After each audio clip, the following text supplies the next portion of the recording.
ಇವತ್ತು ನಮ್ಮತ್ತೆ ನನಗಿಷ್ಟ ಅಂತ ಬಿಸಿಬೇಳೆಬಾತ್ ಮಾಡ್ತಿದ್ರು. ನಮ್ಮತ್ತೆ ಬಿಸಿಬೇಳೆಬಾತ್ ಯಾವ ತರ ಮಾಡ್ತಾರೆ ಅಂತ ನೋಡಿ ಕಲ್ತ್ಕೊಳ್ಳೋಣ ಅಂತ ಕಲ್ತ್ಕೋತಿದ್ದೀನಿ. ಮೊದಲು ಒಂದು ಕುಕ್ಕರಿಗೆ ಕಡಲೆ ಬೀಜ, ಬಟಾಣಿ, ಹೆಸರು ಬೇಳೆ, ತೊಗರಿ ಬೇಳೆ, ಅಕ್ಕಿ ಮತ್ತೆ ಮನೇಲಿರೋ ತರಕಾರಿಗಳನ್ನೇ ಹಾಕಿ ಕ್ಯಾರೆಟ್, ಬೀನ್ಸು, ಕ್ಯಾಪ್ಸಿಕಮ್, ಈರುಳ್ಳಿ ಮತ್ತೆ ಟೊಮೊಟೊ ಇದನ್ನೆಲ್ಲ ಒಟ್ಟಿಗೆ ಹಾಕಿದ್ಮೇಲೆ ನೀರ್ ಹಾಕ್ಬೇಕು. ಹಾಗೆ ಸ್ವಲ್ಪ ಹುಳಿ ಕೂಡ ಬಿಡಿ. ನಾನು ಚಿಕ್ಕವಳಿದ್ದಾಗ್ಲಿಂದಾನು ಚಿತ್ರಾನ್ನ ಮತ್ತೆ ಬಿಸಿಬೇಳೆಬಾತ್ ಅಂದ್ರೆ ತುಂಬಾನೇ ಇಷ್ಟ. ಹಾಗೆ ನಿಮ್ಮೆಲ್ರಿಗೂ ಕೂಡ ಯಾವ ತಿಂಡಿ ಇಷ್ಟ ಆಗುತ್ತೆ ಅಂತ ಕಮೆಂಟ್ ಅಲ್ಲಿ ತಿಳಿಸಿ. ಹುಳಿ ಎಲ್ಲ ಬಿಟ್ಟಾದ್ಮೇಲೆ ಖಾರ ಪುಡಿ, ಧನಿಯಾ ಪುಡಿ ಮತ್ತೆ ರುಚಿಗೆ ತಕ್ಕಷ್ಟು ಉಪ್ಪು ಹಾಕಿ ಚೆನ್ನಾಗಿ ಮಿಕ್ಸ್ ಮಾಡಿ ಕುಕ್ಕರ್ ಮುಚ್ಚಳ ಮುಚ್ಚಿ ಒಂದ್ 2-3 ವಿಷಲ್ ಬರೋ ತನಕ ಬಿಡಿ. ಅತ್ತೆ ಸೊಸೆ ಬಿಸಿಬೇಳೆ ಬಾತ್ ಮಾಡ್ತಿದ್ರೆ ನಮ್ಮಪ್ಪ ಪೂಜೆಗೆ ಎಲ್ಲ ರೆಡಿ ಮಾಡ್ಕೋತಾ ಇದ್ರು. ಬಿಸಿಬೇಳೆ ಬಾತ್ ಮಾಡೋದು ಇಷ್ಟೊಂದು ಈಸಿನಾ ಅಂತ ನಮ್ಮ ಅಮ್ಮಂಗೆ ಕೇಳ್ತಿದ್ದೆ.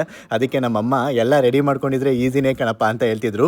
ಒಗ್ಗರಣೆಗೆ ತುಪ್ಪನಾರು ಹಾಕೋಬಹುದು, ಆಯಿಲ್ ಆದ್ರೂ ಹಾಕೋಬಹುದು. ಅದಕ್ಕೆ ಸಾಸಿವೆ, ಒಣಮೆಣಸಿನಕಾಯಿ ಇದೆಲ್ಲ ಹಾಕಿ ಚೆನ್ನಾಗಿ ಫ್ರೈ ಮಾಡಿ ಕುಕ್ಕರ್ಗೆ ಹಾಕಿ ಮಿಕ್ಸ್ ಮಾಡಿದ್ರೆ ಬಿಸಿಬೇಳೆ ಬಾತ್ ರೆಡಿ.